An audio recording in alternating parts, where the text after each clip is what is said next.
Hello, Mr. Sadler. How are you today?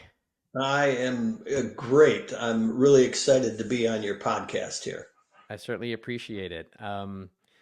It's you were very kind, obviously, when I reached out to you. I had mentioned that my family and I were just vacationing out in Mackinac Island a few weeks back, and it's our second time on the island, and it's absolutely beautiful. And the funny thing about this was my wife, when we moved to the area here in northern Michigan where we live now today, she started a book club, and she's always going into bookstores and trying to find out, what are some really interesting books about Mackinac Island. And the lady in the store said, "Well, there's a couple. There's actually one that I really think you should look at." And it was their staff pick, and it was your book, Grim Paradise. So my Oh, wife started reading it, and she said, "Hey, this is a pretty interesting story. Maybe you could reach out to the author and see if he'd like to be in the podcast." So again, thanks so much for being on, and a great book. And from my perspective, I'm not much of a reader. I'm more of a listener. So I downloaded it on Audible, and it's been my walking companion as I've well, been hitting the great. trail. So but maybe to get started, Rod, if you wouldn't mind, give us a little background on your background in law enforcement, and then what ultimately, how'd you made that transition to be an author in true crime novels? Oh, sure. Well, I can tell you that I was a police officer for 30 years here in the mid-Michigan area. I actually, the first day that I was in the police academy, not very many people know this, but the first day in the police academy was the day that President Reagan was shot. Um, how I transitioned into writing, I'm not sure. I guess it's a transition. I never considered it, formally like that. But Sure. uh, when I started in my career, I worked for the Lansing Community College Police Department, and we got our police authority from the Ingham County Sheriff's Office, which is where Lansing is located in Ingham County. And because we were Ingham County deputies, we wore uh, badges that said Deputy Sheriff Ingham County. And my dad always liked to remind me that, uh, hey, your great great grandfather was the sheriff in Ingham County in 1897. And I always thought that was kind of cool. And Sure. so I thought, well, maybe I'll do a little genealogy on the side. So I started looking into my family history, and I was really looking simply for newspaper articles about crimes around Ingham County that he might have investigated. I was basically looking for his name in newspaper articles. Sure. And I came across this article about a bizarre, macabre murder in the town where I grew up, Williamston. And I'll just tell you that the murder was so bizarre. A guy came home and discovered that his wife had beheaded his mother Oh my God. and put her head on a plate for him for dinner. Wow. And yeah, very bizarre. And then he set her body on fire. And basically, she was declared insane within 3 or 4 days and shipped off to the home for the criminally insane. But I always thought, hey, that would make a really good book. And so when I Yeah. retired, I thought, hey, now's the time. So Sure. that was my first book. It was called "To Hell I Must Go," and it's the Okay. true story of a woman who some might refer to as Michigan's own version of Lizzie Borden. Okay. And I always wondered, did the did the press back? I didn't have a police report or anything, and I often wondered, did the press kind of take some liberty in how they described it? I mean, did she really like lop her head completely off and put it on a Right. plate, or did they Sure. exaggerate a little bit? Yeah. And so I went to the archives of Michigan in Lansing, and they had the original court file from that murder. And when I opened it up, the first page, it was like a 12-page file, is all. But the very first page was a handwritten statement from my great great grandfather describing exactly what he had seen when he went into the house. And believe me, the press didn't take any liberties at Oh, all. wow. They Wow. described it just as it was. So Yeah. that Gruesome. that really is how I got into writing. I had such a good time. I continued beyond that. Sure. Now, through your life, though, was writing something that just came natural to you? Was it a hard transition through that process, or? No, it wasn't a hard transition. And no, I did not like writing. I hated English class. Yeah, I couldn't tell you the difference between a preposition and a dangling participle. I'm with you. Um, but I absolutely hated it, and it was clear when I wrote my first couple books that I had not paid attention in English class, Right. and so I had some friends and some editors that helped me um, improve my writing skills. And I've had people say, hey, as you go on, the more that you write, the obviously the better you're getting. Sure. And I take that Yep. as a compliment. I really Yeah. do. Yep. So Yeah. that's kind of how I got into it. It was an easy transition in the context of research and putting down the facts because there's nothing made up in any of these books. I've written four now. I'm working on my fifth, and they're all true. Um, and I guess as a police officer, I had the ability over 30 years to hone my skills as an investigator, Sure. and that's the part that I really enjoy the most about writing true crime books Yeah. is the research that goes into them, and that's the easy Sure. part. Yeah. Why do you think people are just so drawn to true crime? I mean, if you look at the popularity of true crime, whether they're podcasts or books, they're just so darn popular. Is it our morbid curiosity for, these horrible cases, or like, what do you think the passion for true crime comes from? Well, it depends on which audience you're looking at. And the majority of people that read true crime, believe it or not, are women. Yeah, And they're between the ages of like 18 and 45 or 50. sure, And and I did some research because I had to do a book proposal for one of my books for a publisher. sure. And and my research showed that the reason that women enjoy true crime so much is because they can actually sort of live the experience without living the experience. Okay, And by that I mean they can put themselves into that situation and imagine how they would have gotten out of it. gotcha. Um, Yeah, and they almost use it uh, maybe as a tool, yep, maybe as a preparation tool, sure. um, or a way to mitigate becoming involved in a true crime incident, if you will. Yeah, that's And, interesting. so, and that's why I think that. Well, I think the research shows that that's why women enjoy it so much. Yeah, yeah, I could see that. So shifting gears to your book, Grim Paradise, the book that we picked up while we were on Mackinac Island. What inspired you to write this book? Obviously, with Mackinac Island, I remember just with the family, we're taking a bike ride and we're kind of going around the island, and it's absolutely beautiful. It's a extremely safe place, from what I gather. And was it just the uniqueness that it happened on this beautiful location? What was it? Obviously, of all the cases you could have written about, why did this one kind of resonate with you? Well, I think first of all, because it was a unique murder, in that violent crime on Mackinac Island is virtually unheard of, Right.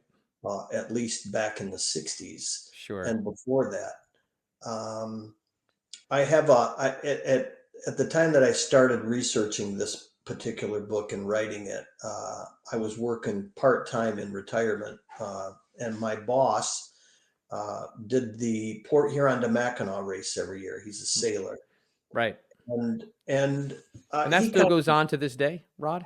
I'm sorry. Does that race still go on to this day? Oh yeah, as a matter of fact, the Lacy murder that I wrote about in Grim Paradise occurred during the Chicago to Mackinac race in 1960. Yep. But the other reason that I wrote this book is that I was kind of, and I could get into this later, but I'll just tell you right now. I was kind of on the fence about, what should my next book be, and was kind of leaning toward the Mackinac Island murder, Sure. and I have to jump back about, I don't know, 15 years ago. I was invited to do, and I'll make this brief. Yeah. I Yeah. was Sure. invited Take to your do time. a television show in Canada. It was a show called Accident Investigator, and as a police officer, I did all of our fatal traffic crashes in Eaton County where I worked. And they wanted to feature a couple of my cases, and so I flew to Montreal. They flew me up there, and I spent the week filming the show, and then at night I'd go back to my hotel because I'm not a party animal by any Yeah. means. And I would watch TV, and of course everything that I watched was in French, Oh, sure. uh, and so I couldn't understand a word of it. But Yep. I'm flipping through the channels, and I come across a show, and it's a true crime show. And there's a friend of mine on there. He's a local defense attorney here in mid Michigan, but I can't understand a word he's saying because it's all in French. Sure. So I come back and I call him up and I said, "Hey Vince, I saw you on TV in Canada. I didn't know you could speak French." And we laughed and he said, "Yeah, that's a case I had back in 2001. It was a cold case. The guy's a serial killer. His name Gerald Weingart." And I never thought another thing about it. Jump Hmm. ahead 5 or 6 years. I'm working pretty close with a private investigator on some private cases, and we're talking about new cases that we got. And he said, "Yeah, some woman called me up, wanted me to look at her brother's case. He's in prison. She wants me to see if the police did anything wrong so he can maybe get out." And I said, "Well, what's his name?" He said, "Gerald Weingart." And I said, "Oh, well, that guy's a serial killer." I said, I wouldn't take that case. And so he didn't. Jump ahead a couple of years. I'm teetering on the edge of the Mackinac Island murder, Sure. and my buddy Vince calls me up and leaves me a message. He says, "Hey, you ought to write a book about Gerald Weingart." And I'm like, "Why does Gerald Weingart's name keep popping up in my life?" So then I thought, well, maybe I'll research his case. Maybe I'll write about that. And so I started looking into it, and all of a sudden, all these little pieces started popping into place that, without going into a lot of detail here, that kind of pointed toward him as a possible person of interest in the Mm. Mackinac murder. Sure. And so that's when I decided, hey, I'm going to do the Mackinac book, Yeah. and Gerald Weingart's going to at least be mentioned in it. Right. And so that's how it all came to be. Yeah. And it's funny, and correct me if I'm wrong, and doing some research on your background, leading up to our conversation today. If I'm not mistaken, you might have cited that during your 30-year career as a law enforcement official, you've never worked a cold case. So essentially, this was your first cold case. Is that correct? I would say you're correct on that. Yeah, Yeah, absolutely. that's interesting. Yeah. Um, so Frances Lacy, if you wouldn't mind for the listeners or viewers, why was she on the island? Who was she traveling with? And maybe discuss the events that led up to her sort of disappearance. And I believe the date was July 24th, 1960. Is that correct? Correct. Okay. Correct. Yeah, the story behind Frances Lacy, she'd been married to a gentleman by the name of Ford Lacy, and she had two adult children who were married. Ford Lacy passed away in 1957, so she had been a widow for about 3 years, Yep. and and she was very I don't know as I would call her a loner, but she wasn't a real social person. She kind of stayed to herself, uh, and her family, her daughter and son-in-law, finally convinced her in 1960, "Hey, let's go to Mackinac Island for the weekend." Yep. Her son-in-law's mother had rented a cabin at British Landing. And Yep. British Landing, for those that don't know, is around the northwest corner of the island. There's some historical significance about the British troops landing there, hence the name. But there was some cabins there, and her son-in-law's mother had rented one, and her daughter and son-in-law were going up there, and they said, "Why don't you stay in the cabin with us?" Right. And mom, and she said no. She said, "I don't want to be a bother." Remember, she's not a social person, Right. very quiet. Probably wanted to have her own space. Exactly. Mm-hmm. And so she said, "I'm going to rent a hotel." Yep. So as they get off the ferry, the morning they drove up on a Friday night. I'm assuming it was probably after her son-in-law got out of work, but they drove all night. They got to Mackinac City. They take the ferry over Saturday morning, and they're only going to stay one night. They're coming back on Sunday, and as they walk up to Main Street and begin walking down toward what is now the Pink Pony, the Chippewa Hotel, uh, they get there and they go inside. And Mrs. Lacy says, "Hey, do you have a room available?" And they said, "Well, no, we don't, or we won't know until 11 o'clock because of the big yacht race for the weekend." And so she takes a brochure and she puts it in her purse. And then she leaves the hotel and she walks right across the street to the Murray Hotel. Mm-hmm. Now, I'm going to pause right here and ask you, Tim, if you would remind me later to tell you a very weird coincidence about two books that I have in the Murray Hotel. And I'll just leave it at that for right now. Yeah. So she Sounds goes good. across to the Murray Hotel and she rents a room for the night. It's $5 for a night on the second floor. Boy, I wish it was still $5. Yeah. Uh, Especially in July. exactly. So she gets her room. She goes up. She freshens up, and she comes back down. She meets her daughter and son-in-law, and they do the things that you do on Mackinac Island. You see the sights. You go horseback riding. You buy fudge. You buy postcards. You buy souvenirs. Yep. You see the fort. Everything that you do on Mackinac Island is what they did that afternoon. And that evening, they had dinner, and her daughter said, "Now listen, why don't you come out to British Landing?" Asks her again, and she said, "No, I'm going to stay in a hotel, but I'll walk out tomorrow morning on Sunday morning, and we'll visit, and then we'll come back and leave the island." Did they see her go? Did they see her go back to her hotel that evening? I Do you know? think they did see her go back to the hotel, yes. Okay. So that evening, Mrs. Lacy comes down to the front desk at the Murray Hotel, and she says she leaves her desk or her room key with the desk clerk on three separate occasions that night, and she leaves the hotel for a short Okay. time.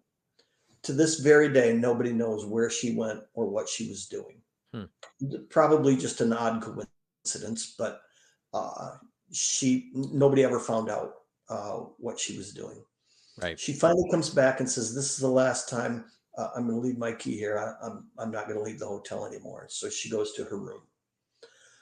The following morning, Sunday morning, July 24th, she comes down to the little restaurant in the Murray Hotel, and she wants to order breakfast. Well, they don't have their gas that morning. They have Okay. a propane stove, and they're waiting for a gas delivery. So they said, "You'll have to come back."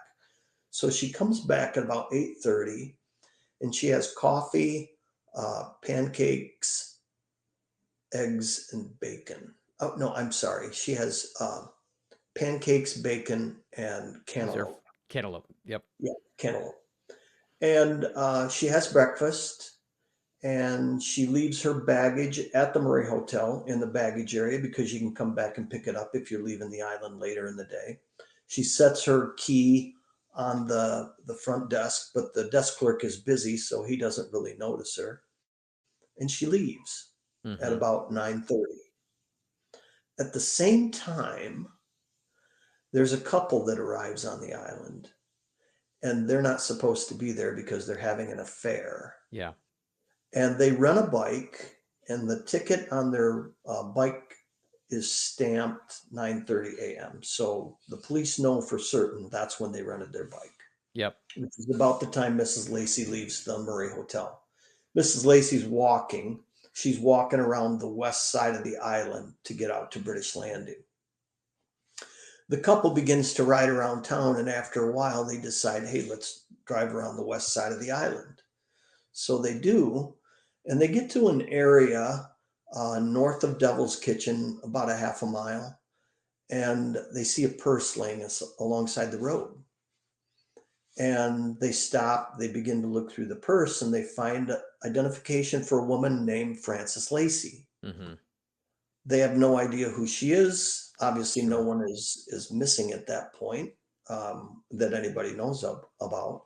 And they notice she's from Detroit, and they notice a brochure in her purse from the Chippewa Hotel. So they figure, we'll Mm. take it back to the Chippewa Hotel. That's where she's Sure. staying. Right. They go back to Chippewa Hotel, says, we don't know who Frances Lacy is. We don't have anybody here. So by that name. So they decide, hey, she's from Dearborn. We're from Detroit. We'll take it with us and we'll give it back to her in Yeah. Detroit. We'll look her up and give it At back. that time, Rod, was there a police station on the island? Could they walked into like like a police officer, like went to a police officer with that bag, or Oh, was sure. there? Okay. Yeah, the Mackinac Island Police is the local jurisdiction for the downtown area. Okay. In addition to that, Michigan State Police had one trooper assigned to the island Gotcha. each day for the Yep. summer. And so you had the local police right downtown, and then you had the Michigan State Police. Right. Yeah. So as the people are looking through her purse out at the scene, they hear something or someone lumbering through the woods about 30 feet away. And they write it off as a large animal.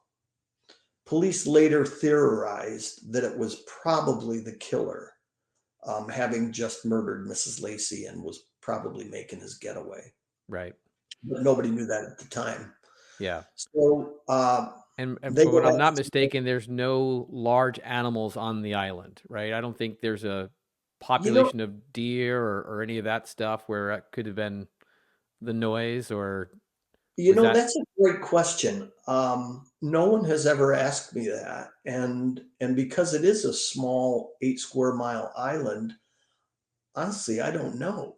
Yeah. I don't know if there's any larger animals on there. I don't think there would be anything like a bear or anything. No, I don't probably know not. about deer though. That's a great question. Yeah. I'll have to look. I'll have to look that up now. Yeah. I suppose maybe a dog or something, or Sure. large raccoon. I've seen some raccoons that are pretty big, but Right. Yep. um, good question. They do go back and they decide we'll take it to Detroit with us, and so that afternoon they leave the island with Mrs. Lacy's purse. Sure. Uh, Yeah. About 1 o'clock that afternoon, her daughter becomes concerned because she hasn't showed up yet, and she was supposed to be there by 11 o'clock. So they call the state police on the island.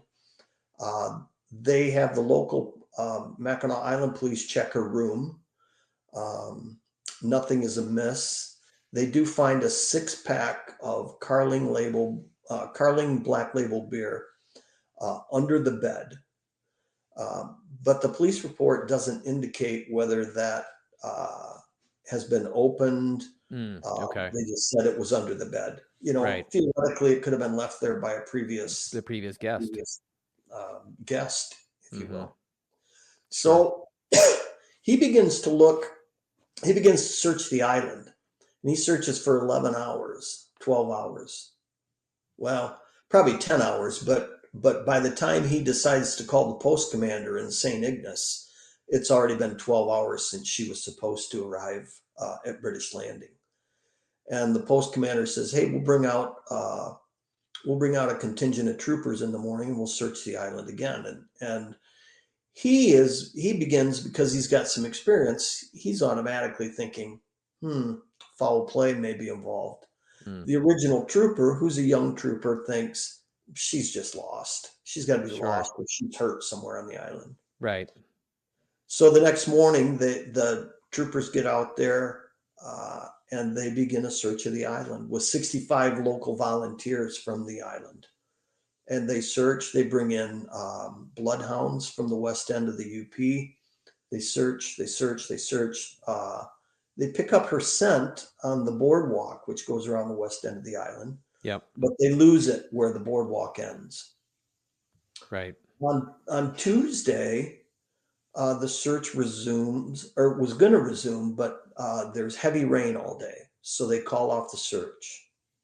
Wednesday, they continue the search.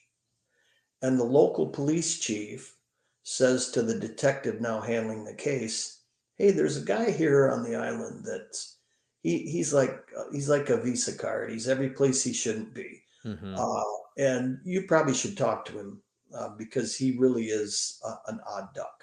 And Right. so they interview this guy. His name's Paul Strantz. Strands. Yep. They interview Paul Strantz, and he's very cordial until they suggest that maybe he's got some knowledge about Mrs. Lacy's disappearance, and he becomes indignant.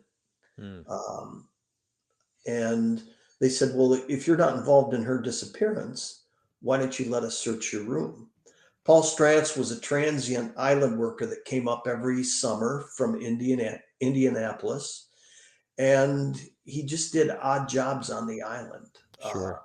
to survive. He must have loved the atmosphere on Mackinac Island Yep. because he came back every year. Sure. And so he said, "Okay, yeah, come on, you can search my room." So they do. They find some rope. They find a shirt with what they thought was blood on it. It turned out to be paint.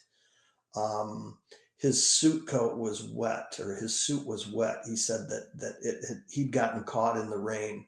So there wasn't really anything definitive to point him toward Mrs. Lacy's disappearance, but he certainly was an odd duck, and he was on the radar Sure. all of a sudden. Yeah.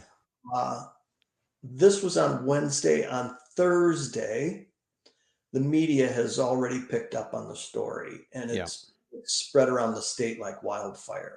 And so the people in Detroit who took the purse from the island, they see Mrs. Lacy's name in the news. She's missing on Mackinac Island, and they say to themselves, "Uh-oh, we have her purse." Yep. So they call the police, and they get put in touch with the investigator up on Mackinac Island, and he says, "Where did you find the purse?" They said, "Well, it was north of Devil's Kitchen, about a half a mile. There was cobblestone pillars with a big gate in between them. And on the gate was a sign that said no trespassing." And the detective knew exactly where it was because he'd been searching the island with everybody else. And so at 7 o'clock on Thursday night, July 28th, they converge on this gate along the west side of the island on Lakeshore Road. Okay.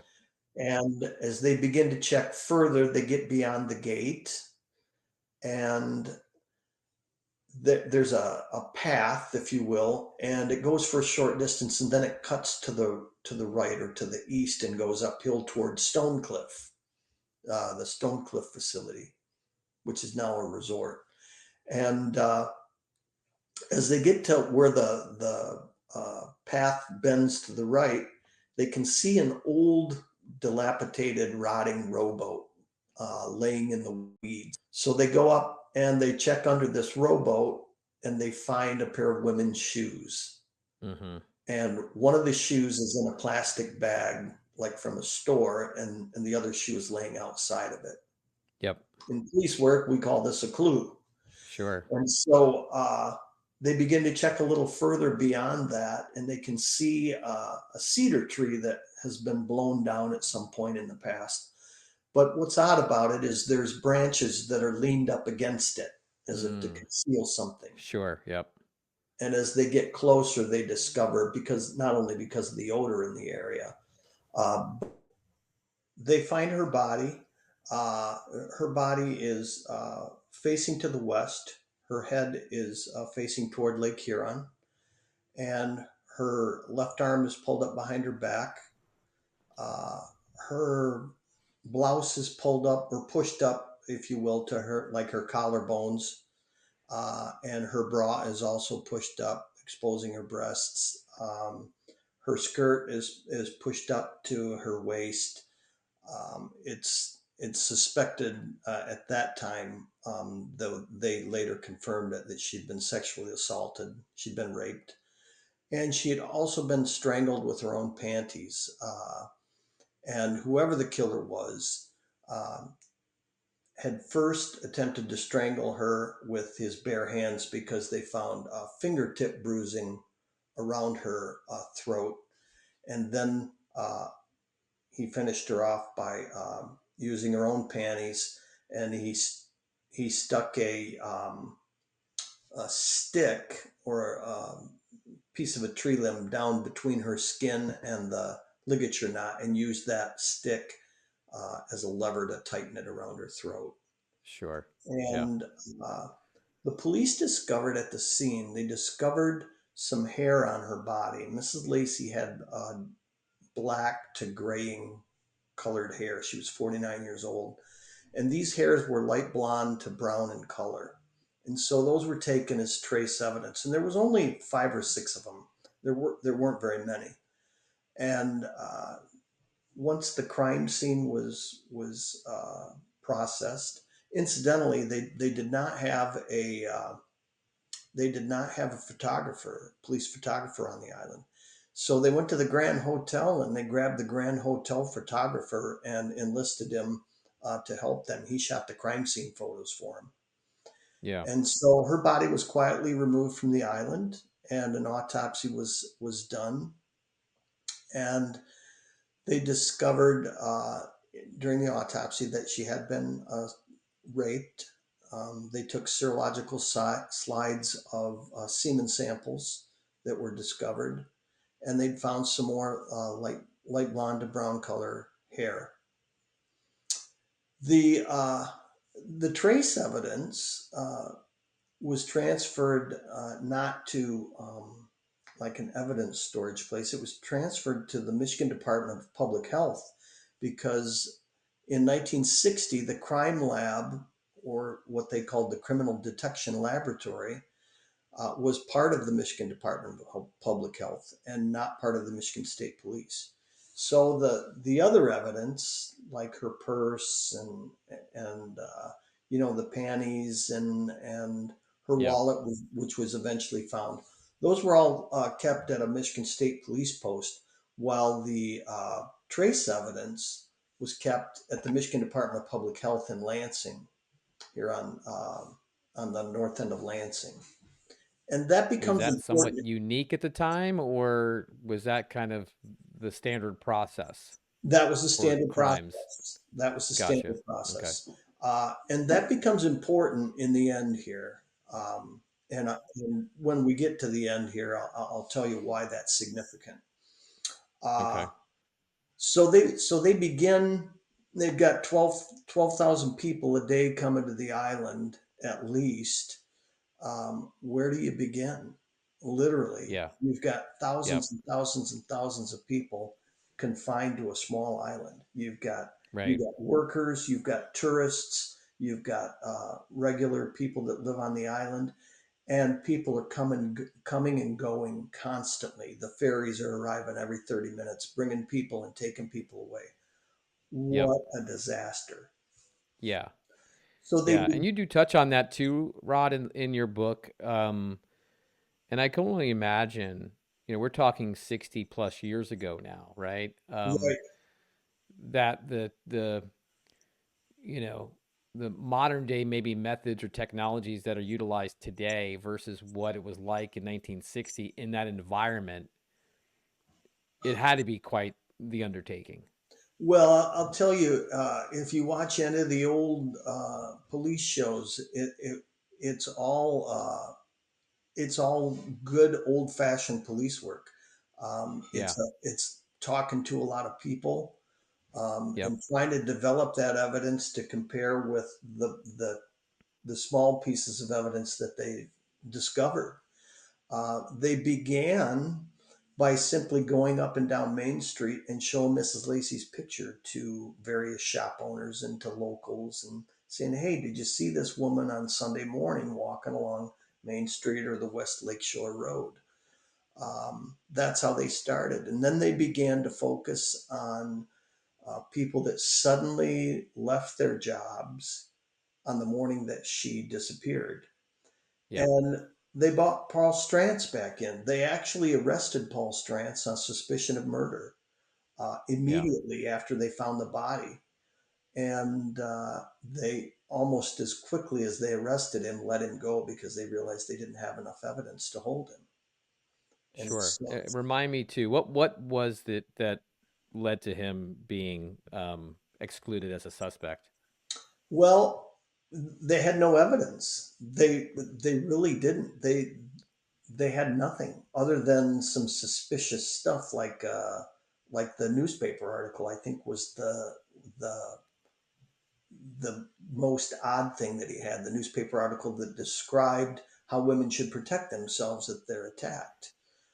Right. Um, Was he but also the one, and there were so many interviews and potential suspects throughout the years. Was he the one that was, I think, at a local bar by himself and just happened to, you know, shoot off his mouth and say that he had killed her, or was that a different suspect? no, that's the same suspect, and that came several years later.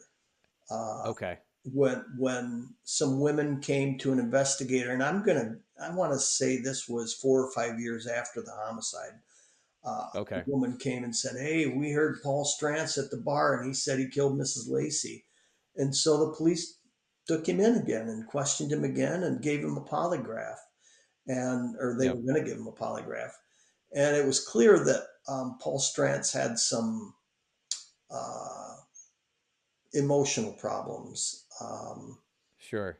Uh, and they were not able to give him a polygraph because he was just Right. all over the place. Um, Right. And in your experience, it's not uncommon, right, for someone to admit to something that they didn't do just for whatever reason, for the street cred or just, hey, I was almost bragging in a really morbid way. And of exactly. course, if he has mental, issues, then obviously, um, that could have also led to him just, blurting that out. Right. And to be honest with you, throughout the previous 3 to 4 years, they'd investigated several people who said, "I heard so and so say he killed her," or "I saw so and so and Sure. he said he killed Mrs. Lacy." And they would talk to those Yeah. people. And they said, "Oh yeah, I was in the bar. I was trying to scare my friends," or you know, Sure. Yep. and they none of them panned out. And so it wasn't uncommon. It wasn't Yeah. unusual for somebody like Paul Strantz to make that statement. Um, Sure. and and they wrote him off as a suspect. They wrote him off. Yeah. Uh, One thing that, go ahead. I'm sorry. oh, I was just going to get into another suspect, but go ahead.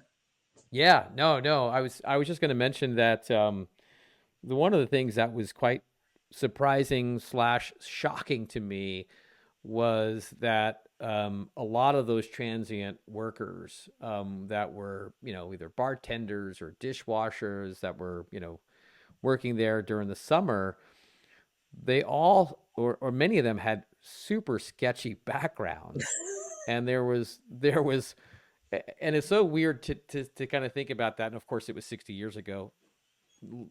Times have changed. We go there. We're talking to college kids who are working there now, and it just it's almost hard to imagine the level of sketchiness that was there and present on that island. And there was a lot of them. And there was one individual that stood out, and how could it not? The guy who just decided while he was being questioned, and maybe it was Strantz, maybe it was somebody else, that he admitted to having sex with his horse. Yeah, yeah, Like, yeah. how twisted is that individual just to kind of, during an interview, it wasn't, he just decided to share that information. Yeah. Yeah, and I'm just Crazy. tell you, you are not the only one to notice that everybody the police talked to had some sort of a criminal record up there. And Yeah. it didn't matter if it was a drunk driving arrest up to pedophiles. I just got to tell Yeah. you, when I did my research, uh, I was astounded myself. I'm like, oh my God, if Yeah. people knew back in 1960 that everybody that worked on the island seemed to have some sort of a criminal history, some sort of Right. criminal past. I'm like, At the very least, severe alcoholism. oh, It seemed like they yeah, all struggled with drugs and alcohol especially. yeah, But it seemed like one after one were there were some pretty sketchy characters for sure. yeah, absolutely. And then they get into they they looked at another suspect who they thought was a strong suspect was a guy by the name of Harold Asp. And Harold Yep. Asp was a cantankerous old drunk, but he was also a bartender at the Grand Hotel. And on the Right. morning that Mrs. Lacy came up missing, he had quit. And he'd told off a Right. couple kitchen workers and, you can kiss my ass for I'm out of here. Yeah. whatever. And he quit. And Yep. he ended up in Detroit. And he went to some flea bag hotel and rented a room for $7 for a week. So it was $1 a night, if that tells you anything. And he rented it for a week, and the hotel staff had not seen him in several days. So they checked his room, and he was gone, completely gone. Mm. He'd left at some point, but they found a suit coat in the closet in the room, and they knew there was a murder on Mackinac Island that was unsolved. And when they checked the pockets of the suit coat, they found a luggage tag from one of the ferries on Mackinac Island with a number on it. And so they called the police, the state police, and they said, "Hey, we got this baggage tag. We know you've got an unsolved murder up there." And the police got to checking, and they discovered the matching piece of luggage was still on the docks on Mackinac Island, and Mm. it belonged to Harold App. Wow. Yeah, So he seemed like he was in a hurry. exactly. So they uh, they began looking for Harold Asp, and of course, like any big investigation, there's always loose lips. And Harold Sure. Asp's name got released to the media, and Harold Asp saw his name down in Indianapolis where he was living, and so he called up the Indianapolis State Police and he said, "Hey, I understand the Michigan State Police want to talk to me about a murder. I'm right here. Tell them to come get me." Well, Sure. ISP went and glommed onto him and called MSP, and MSP flew down from Mackinac Island and interviewed him. And by the time they were done interviewing him, they were absolutely convinced he was not involved in Mrs. Lacy's murder. Huh. 100% convinced.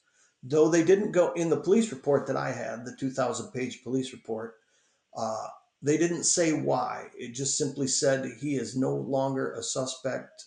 He did fly back Huh. to the island with him to clear his name. And so they were at a dead end again. Yeah. Yeah. It's crazy. Interesting. They looked at Yeah. they looked at some other people. There was a triple murder in Illinois at the Starved Rock State Park a couple months Yep. before Mrs. Lacy's murder. They thought because it was a murder in a state park, Mackinac Island is a state park, that maybe there was a connection. Um, Yep. there was not. There was not a connection. The guy that they actually did charge in that triple homicide in Illinois, though, was just released like 2 years ago from prison after serving 60 years for that triple homicide. He was in his Oh 80s. wow. Yeah. Wow. Uh, Yeah. well, that Now was was that the gentleman too that at one point because he ultimately confessed to those murders, right? But did yes. not say he Yeah. had any involvement whatsoever with Frances Lacy. No, as a matter of fact, the way that they cleared him was he had been arrested on Friday, probably the Friday that the Lacey's went to Mackinac Island. He'd been arrested for drunken disorderly, I believe, Oh, and okay. he was released on Saturday night from jail in Illinois, and he reported to work on Monday at 8 a.m. And so they were convinced that there's no way he could have gotten released from jail, driven to Mackinac City, grabbed a ferry over, killed Mrs. Lacy Sunday morning, then sped back to Illinois to check in for work on Monday morning. Sure. It just Yeah. wasn't feasible. And And I don't so he know, was I'm cleared sure, you know, in the Lacy the homicide. times were different then, but I think the last ferry now is like 9 p.m. ish. Who knows what the schedule is, 60 Exactly. plus years Yeah. ago, but Yeah. yeah, that seems unlikely, So for they looked sure. at a couple other homicides that uh, were interesting. One was a murder in Minnesota. It was a contract hit. An attorney had hired a couple hitmen to kill his wife, and they did. But the middleman in that whole murder for hire plot, his name showed up on a bad check on Mackinac Island from the summer of 1960.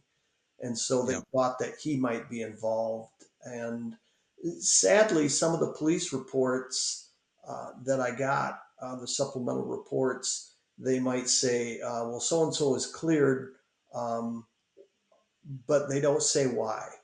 Yeah. And in that particular case, I think they had interviewed the guy, and he said, "Hey, I'll give you my handwriting samples." Um, Sure. but they never said if they actually did or not. And Mm-hmm. so he was cleared. And then they looked at a serial killer by the name of Hugh Bryan Morris, a very famous serial killer who traveled the country, killed several people. And he at one point had said he traveled through Michigan. And so while he was in custody out west, the state police told the FBI, "Hey, interview him and see what he's got to say." And he said, "Well, yeah, I passed through Michigan, but during that time frame, I probably was out west somewhere." And Sure. they left it at Okay. that. Um, Yeah. so there's no really definitive, uh, yeah, he's cleared or yeah, he's not cleared. And Right. that was very frustrating. Very frustrating. Sure. I don't Right. know if reports have been lost over the years. I'm sure they gave me everything that they had for the price they charged me. Um, but there were so many loose ends that were never tied up. Mm-hmm. What about the son-in-law? I think you touched on that a little bit as well. That there were maybe the public was thinking, look at an insurance policy and the beneficiaries of that policy, and could it have been someone tied to the family that might have, put out a hit or was involved in this crime? How hard was he looked at? Another great question. I don't know how hard they looked at him. I know they interviewed him a couple times. In the mid 2000s, there was an FBI profile done on the killer, and there was a Yep. profile done by the Michigan State Police on the killer. And Yeah. both profiles were strikingly similar.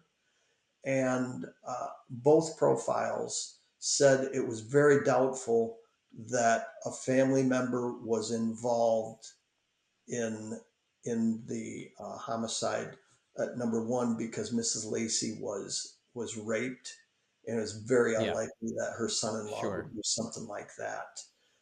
Yeah. Um, and really, what I found interesting is because I talked to I'm not going to say who, but I'm going to tell you he's a prominent official on Mackinac Island. And I talked Okay. to the former police chief from Mackinac Island. And depending on who Okay. you talk to, they all have their own theories. Um, Sure. one of them thinks, oh, it was an insurance hit, definitely a family member. Another one thinks, no, it was a local on the island. I'm Yeah. pretty sure of that. But Right. honestly, I have to tell you that I looked through that 2,000-page police report three or four Yeah. times with a fine tooth comb. Yep. Those two people that I talked to, and the people that have an opinion on who it probably was in their mind, they don't know the things that I know. They don't know. Right. They don't know about the trace evidence that I talk about in the book. They don't know about Sure. the condition of Mrs. Lacy's body. They're all just assuming, hey, She Yeah. was wealthy, so it had to be a family member. No, Yeah. no. Um, Right. and so I kind of take it all tongue in cheek when they offer their opinion as to who it was. And maybe Yeah. they're right, but I don't think so. Yeah. I think for me personally, when I was reading or listening to your book, of course, I think we all kind of play that Monday morning quarterback. We're trying to figure out of all those suspects that you list, and there's tons of them. Um, that we try to figure out, okay, this might be the guy, or that might be the guy. And from my perspective, the one thing I wanted to ask you, and again, it's so tough because I take a stroll with the family around the island, and it looks much different, I'm sure, today than it did 60 years ago. But where her body was found, the fact that she was raped and murdered in broad daylight in a very busy time of the year, it almost leads me to think that this was more like an opportunity for this particular killer. It wasn't something that she was followed and stalked. And if that were the case, I don't think he was just walking along. I think he was almost kind of just happened to be by happenstance in that area. So were there homes or cottages where residents or um, because it was is it called Devil's Kitchen, the area where she her body was ultimately found? Yeah, it was actually north of there about a half a mile. North. Okay, and that how far is that from town? About 3 miles or It's so. about 3 or 3.5 miles. Yeah, yeah, So it's and not a and I would yeah. agree with you. And I think if I recall correctly, I think that's the conclusion that the FBI and MSP profilers came up with. It was an opportunistic crime. Um, Sure. it was it was what they call a sloppy crime, if you will. Yep. Uh, I think one of the, pretty much everybody knows that one of the traits of a serial killer is to take a little trophy from their victim so that they can Right. relive that experience. And Mrs. Lacy's watch has never been found Right. ever. Um, Yep.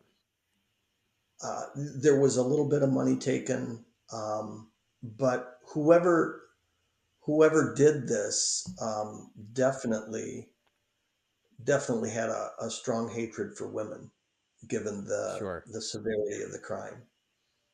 Yeah. And And I also think during that profiling, they had mentioned that it was more than likely the serial killers, perhaps their first murder. Um, correct, something about the fact that there was a lack of confidence in the way that he approached her, from kind of coming at her from behind, and I think that's where she had like a laceration on the back of her head and something to that effect. That could be oh, you're exactly right. You are exactly right. And that's what I believe. I believe that Mrs. Lacy was killed by a serial killer, a very young serial killer, maybe even that killer's first victim. Um, right. did that person go on and kill other people? I believe they did. Um, Yeah. and there's two people. Um, I don't know if you want to get into who I think did it now, but Oh, for sure. it, 100%. The entire time I'm listening to your book, I was waiting for that part. And now that I have you live, 100%, I'd good, love to hear good. your thoughts. I think there's two people that could be responsible or should at least be looked at, and then I'll get into why they haven't been looked at. Okay. In I'll just tell you a quick story about my FOIA request, the Freedom of Information Act request under Michigan law, Yep. where you have to request formally for those out of state listeners that you might have. You request the public record.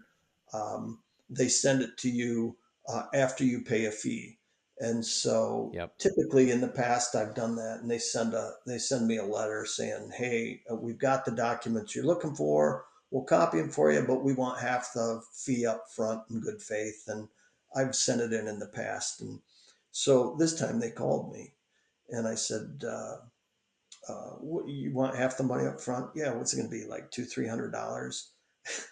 They said, "No, it's looking like it's going to be more like $2,500." And I'm sure they heard me gasp over the phone. And so I paid that. What? And in the middle of that 2,000 pages of police reports, there was 1.5 pages. And they interviewed a guy who they'd arrested for breaking and entering in Ionia. Uh, Incidentally, on the day that I was born, which is a little weird. Okay. But That is anyway, weird. they arrested him for breaking and entering. And they said, "What were you doing during this summer?" And he said, "Oh," he said, "I was on Mackinac Island, and I had some work up there, and I was doing this and I was doing that." Well, the officers interviewing him are like, "Hey, there's an unsolved murder on Mackinac Island." And so they called the investigators up there, and the investigators said, "Hey, re-interview this guy and find out, pin him down on the time that he was on Mackinac Island." So they re-interviewed him, and he said, "Oh, wait a minute. I didn't say Mackinac Island. You must have misheard me. I said something like Fox Island or something. I was not on Mackinac Island." Well, we would Hmm. call this a clue. And so Sure. they gave him a polygraph exam, and he Yeah. passed. But they also took hair samples from him to compare with the hairs that were taken from Mrs. Lacy's body. Yeah. And the lab technician or the scientist that did the comparison in his report said specifically, "This person cannot be eliminated as a suspect because his hairs have the same characteristics as the hairs taken from Mrs. Lacy's body." Hmm. So you've got, "Hey, I was on Mackinac Island and my hair matches," to, "Well, he Hmm. took a polygraph and he passed."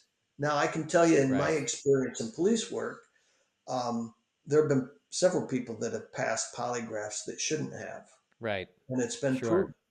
And I don't know what the protocol was for polygraph exams in 1960 versus Right. 2024. Today. So Right. I think that he should be looked at very strongly as a suspect. Yeah. Is And that then, person still alive to this day or? no, he is not. He is Okay. not. There's some other things that I would rather not get into about that person right now, maybe down the road. Um, Sure. just some privacy. Let's just call them privacy issues right now. That Yeah. the reason that I don't want to give his name and such. And Sure. when you Yep. when you read the book or you hear the book, it's in the book. But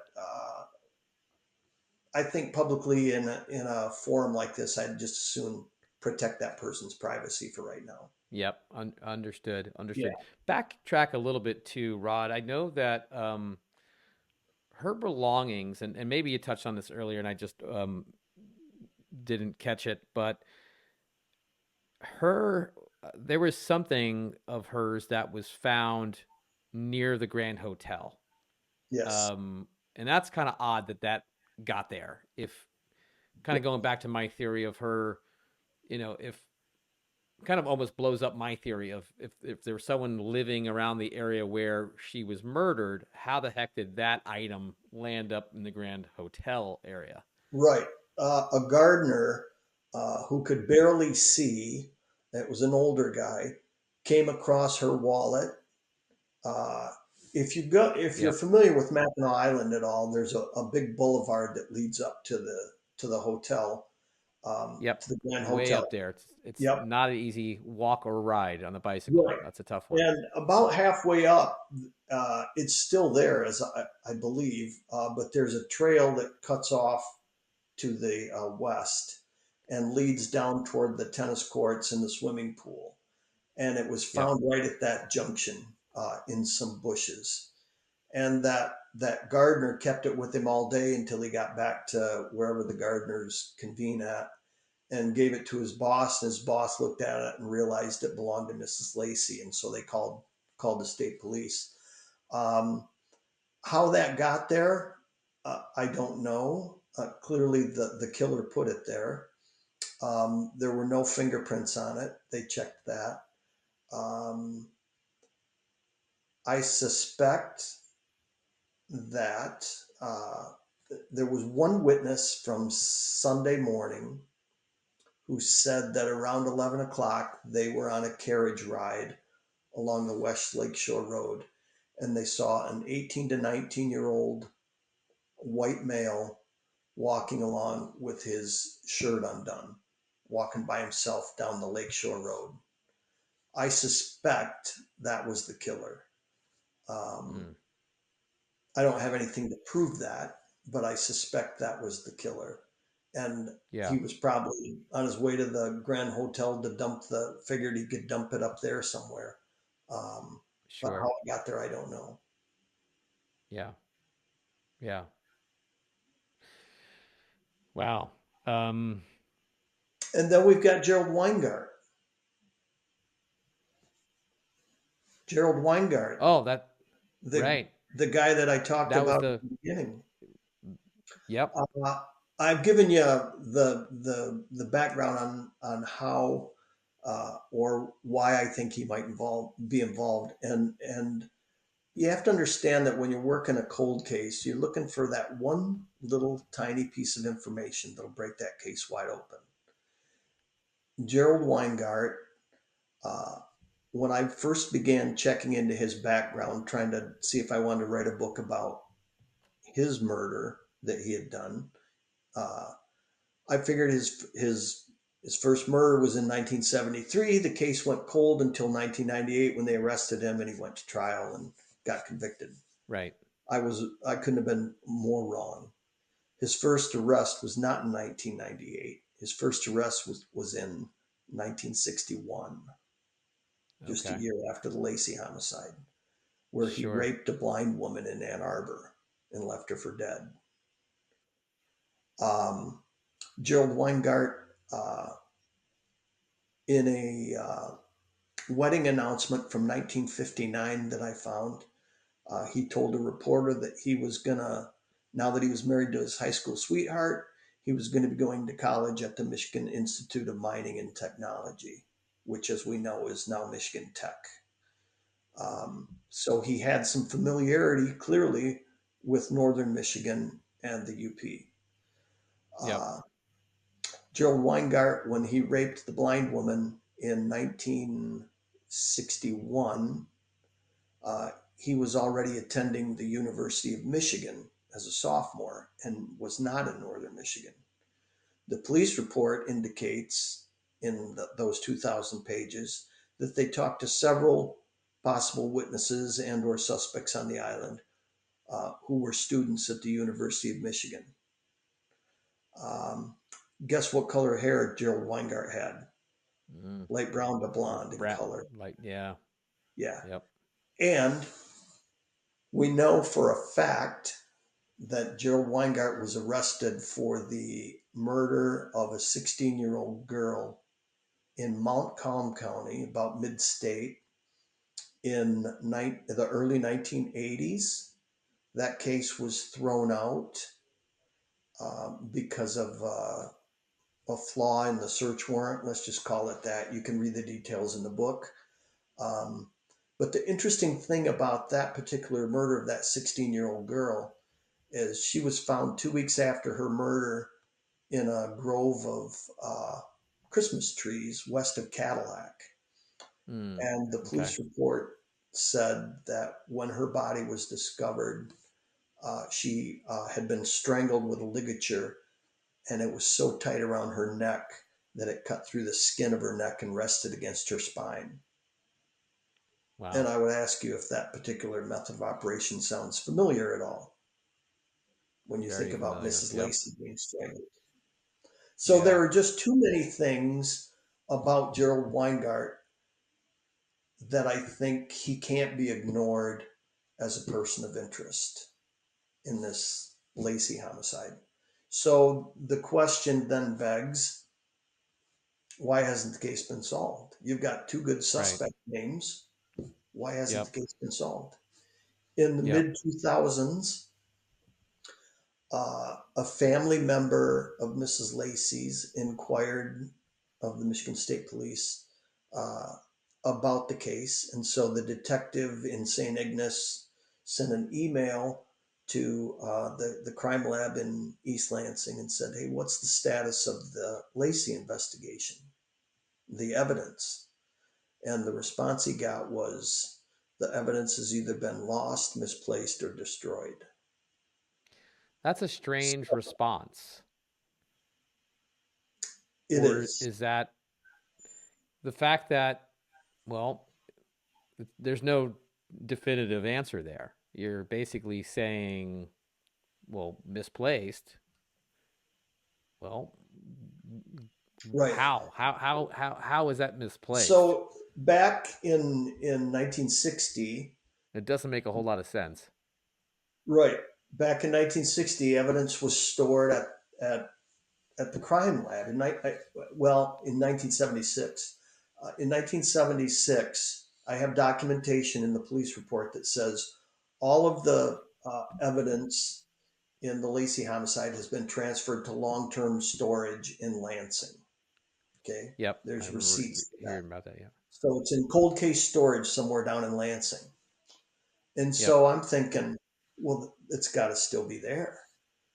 Uh, Sure. and then in the late 90s, I can remember as a police officer, we got memos that said uh, Michigan State Police is no longer keeping long term storage. We're sending it back to the original posts where the evidence came from.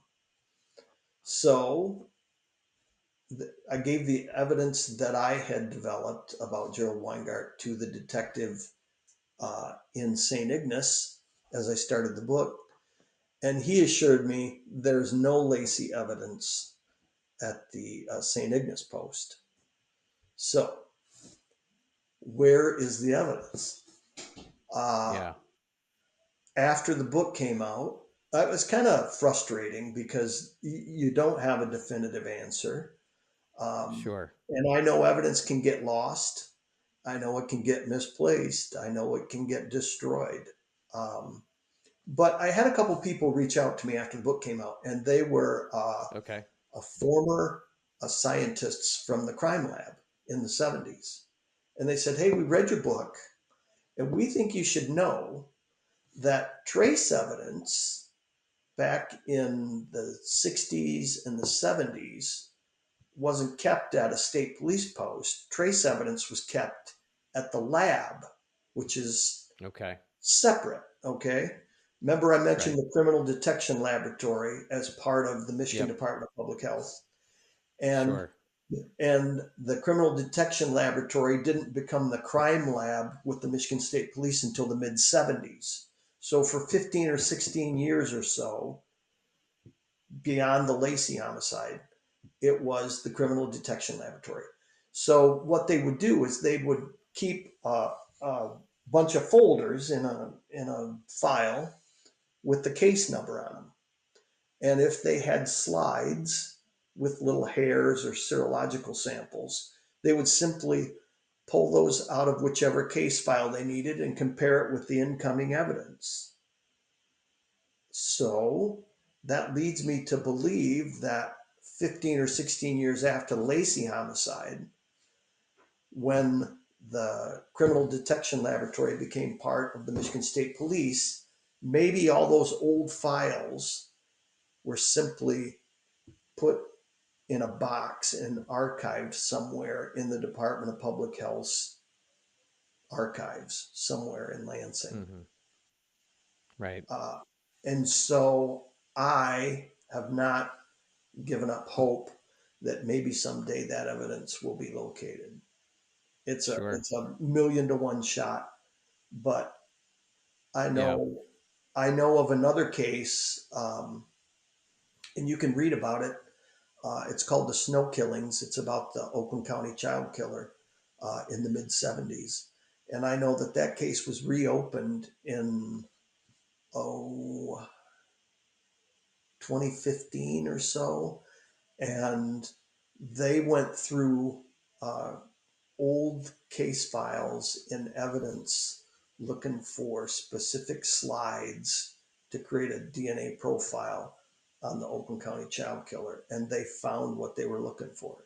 So Oh, all hope is not lost. yeah, It just, sure. the problem is that number one, I'm not in law enforcement anymore, and Yep. they don't, you can't just walk up and knock on the door and say, hey, can I search your Right. files for a couple old slides?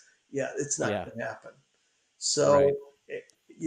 I've tried to coordinate with the detective in St. Ignace and with the cold case detective down here in Lansing, and they're both so busy that they don't have the time to do it. So Sure. it's like it's a never ending cycle. You just can't get any Yeah. traction. And Sure. and Yeah. and other than me, who's really interested in solving a 64-year-old homicide? Right. Yeah. A lot of time has passed. Yeah. So it's frustrating. Yep. I can only imagine. Does Frances Lacy still have family members that are, I'm sure she must have some family that is still around. I think I heard the son-in-law may have passed away a few years back or so, but is her daughter still alive, or That's a great. have you had any contact with the family? Yeah, I contacted her daughter. I located her, and I won't tell you where, and I won't tell you her last name, but I found Sure. her and I sent her an email, and she responded almost immediately. She's in her 80s now, probably 85 Okay. ish, and she agreed to answer some questions for me. And so I was going to send those in three groups: pre-murder, murder, post-murder. And so I sent her the pre-murder questions, and she immediately sent an email back and said, uh, "I'm not going to answer these questions. These have nothing to do with my mother's murder. She would be Hmm. appalled that you're writing this book about her murder. That's not how should be remembered. And please don't write the book." And then she put, "But I want to tell you something that I've never told anybody in my entire life." And uh, quite frankly, I was puzzled. I'm like, what? Yeah. You don't want any part of this, but you're going to tell me this top secret thing you've never told anybody? And she told me Yeah. Yeah. that her mother did not have the ability to scream. Now, why she would tell me this, I have no idea. She asked that I not write the book. I wrote it anyway because Frances Lacy deserves a voice. And right now, Sure. I'm that voice. I'm Yeah. that voice for her. Yeah. So, And I guess obviously that would be relevant. Broad daylight attack. Normally, anyone, not anyone, but most people, you'd think that if they're under attack in broad daylight, one of their first lines of defense, and she was a frail woman, Frances Lacy, would scream and maybe absolutely. scare off the attacker, right? And obviously, Yeah. if she doesn't have that ability, then, obviously that's, a big disadvantage for her survival. Yeah. So I could see how that's an important, fact. But interesting how she mentions this to you and doesn't really, I guess, share that information from, 60 plus years ago. So that's So interesting. I don't know if her daughter is still alive. She was 81 at the time, and that was probably 4 years ago. Yeah. I will tell you that within the last week, I have been contacted through social media by her uh, granddaughter. I think it was Okay. her granddaughter or her great granddaughter, um, who said to me, "My family really appreciates the work that you've done on Grandma's murder and such," Oh, and that yeah. made me feel really good. Um, Sure. so Yeah. there are I bet. relatives still out there. I was not able to contact anyone other than her daughter prior to the book coming out, but I have since talked to at least one member. Yeah.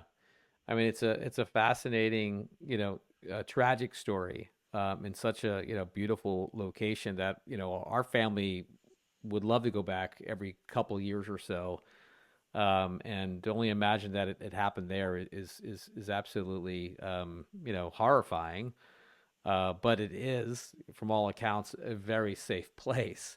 And if anyone's never been to Mackinac Island, I would highly recommend it. It's just absolutely beautiful. It is. You mentioned earlier too, the connection to, I guess, two other books that you're writing in the Murray Hotel, and there's some sort of Yes. connection there. Yeah. I have to tell you, my last book prior to Grim Paradise is called Killing Women. And it's a book about East Lansing serial killer Don Miller, who in the mid 70s, he murdered four women.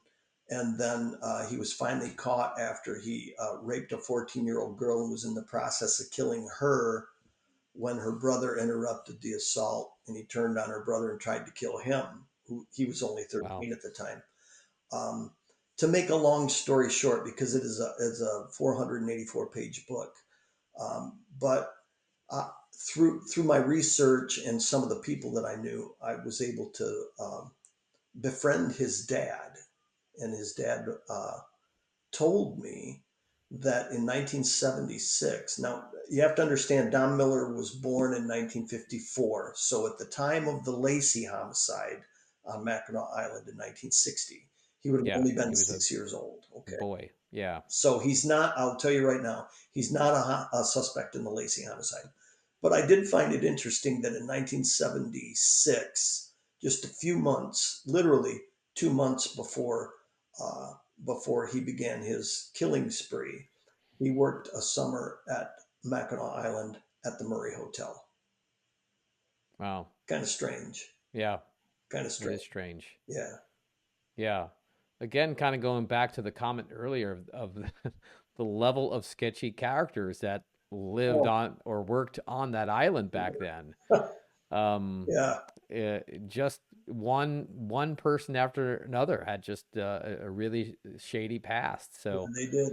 They and did. perhaps that was before the days of, vetting people and having background checks, that maybe that didn't even exist back in the 60s. It probably Oh, didn't to I'm some certain of that. extent. And Yeah.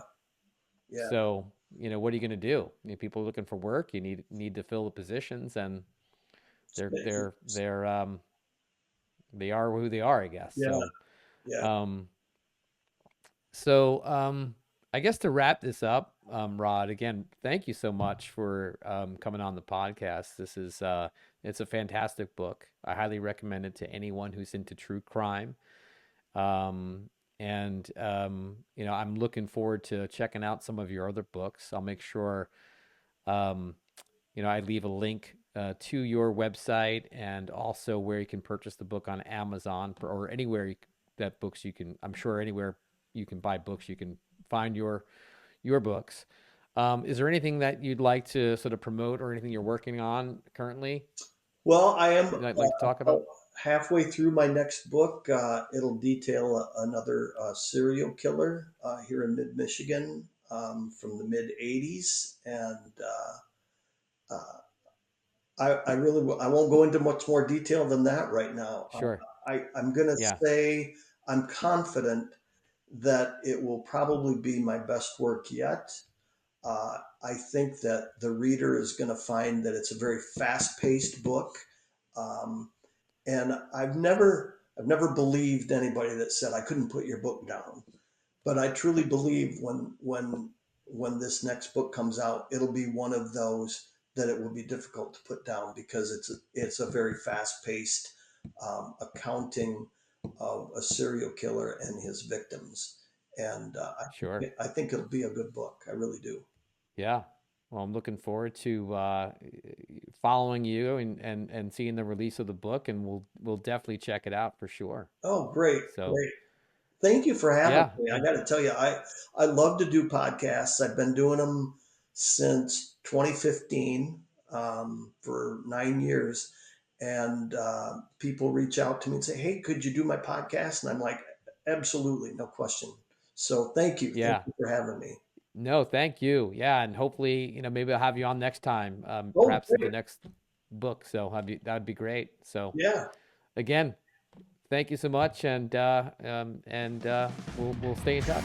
All right. Thank you, Tim. You take care. All right, you too. Bye bye. Bye.